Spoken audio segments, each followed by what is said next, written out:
পুত পবিত্র থাকা, এটা সব নবীর বৈশিষ্ট্য ছিল। পুত পবিত্র লাইফ লিড করা। আপনারা শুনছেন না ইউসুফ আলাইহিস সালামের ঘটনা? সুন্দরী জুলাইখা তাকে প্রভোগ করেছে, টেম্পটেশন দিয়েছে, কিন্তু ওই দিকে সে সাড়া দেয় কার ভয়ে? জোরে বলেন, আল্লাহর ভয়। এজন্য চরিত্রটাকে হেফাজত করতে হবে। চরিত্র হেফাজত করার একমাত্র মাধ্যম হচ্ছে বিয়ে। একমাত্র মাধ্যম কি? যুবক যারা আছেন বিয়ে করে ফেলবেন। দেশে যেয়ে কি করবেন? বিয়ে করে ফেলবেন। কোন হারাম সম্পর্কে আমরা কখনো জড়াবো, হারাম কোন রিলেশনশিপে আমরা কখনো থাকবো, এগুলো তো আপনাদের মধ্যে এখানে নাই, না?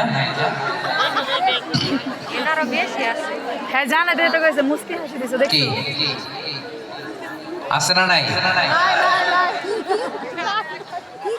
হারাম হারাম হারাম হারাম।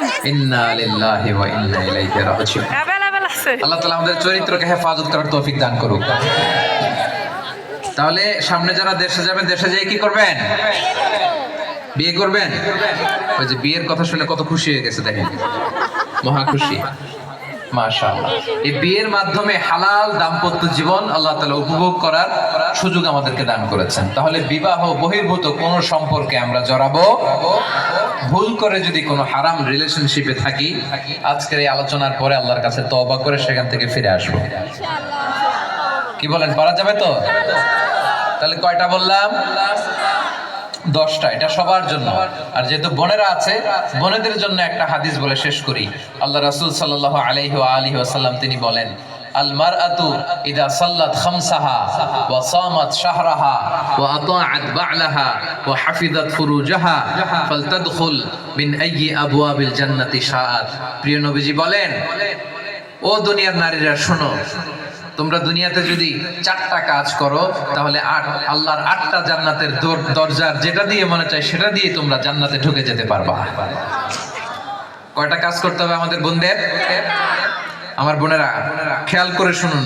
প্রিয় নবীজি বলেছেন, আল মারআতু ইযা সাল্লাত খামসাহা, 5 ওয়াক্ত নামাজ যে নারী পড়ে, ওয়া সামাত শাহরাহা, রমজানের রোজা যে নারী রাখে, ওয়া আতাআত বা'লাহা, স্বামীর আনুগত্য যে নারী করে, ওয়া হাফিজাত ফুরুজাহা, নিজের সতীত্বের হেফাজত যে নারী করে, ফালতাদখুল মিন আইয়ি আবওয়াবিল জান্নাতি শাআত, সে কিয়ামতের দিন আল্লাহর 8টা জান্নাতের দরজার যেটা দিয়ে মনে চায় সেটা দিয়ে ঢুকে যেতে পারবে।